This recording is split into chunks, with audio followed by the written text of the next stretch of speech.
Welcome to அஞ்சலிப்படி channel.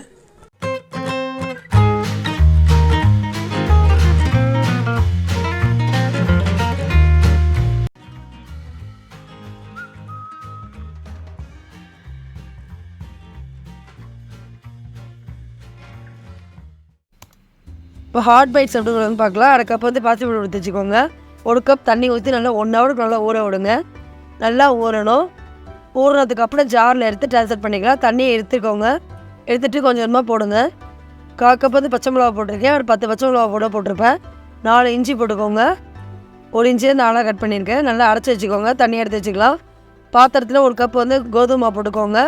1/4 teaspoon ஜீரகம், தேவையான சால்ட்டு போட்டுக்கோங்க. போட்டு நல்லா பிசைங்க.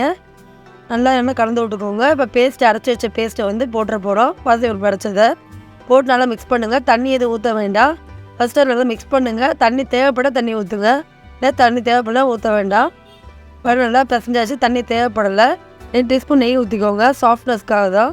நல்லா பிசைஞ்சிருங்க. நான் பிசைஞ்சதில் 3 உருண்டை கிடச்சிச்சு. இந்த இதில் நம்ம நல்லா ரவுண்டாக நல்லா பெரிய உருண்டையாக பண்ணிக்கலாம். நம்ம இட தான் போகிறோம்.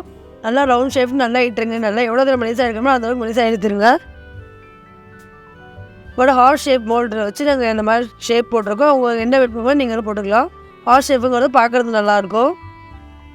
பாருங்கள், இந்த மாதிரி மோல்டில் போட்டு ஃபுல்லாக இந்த மாதிரி எடுத்து ரெடி பண்ணி வச்சுக்கலாம். எல்லாத்தையும் நான் கம்மியாக தான் போட்டிருக்கேன். வேணுங்களும் கூட போட்டுக்கலாம். பாருங்கள், பிளேட்டில் அரேஞ்ச் பண்ணி வச்சாச்சு.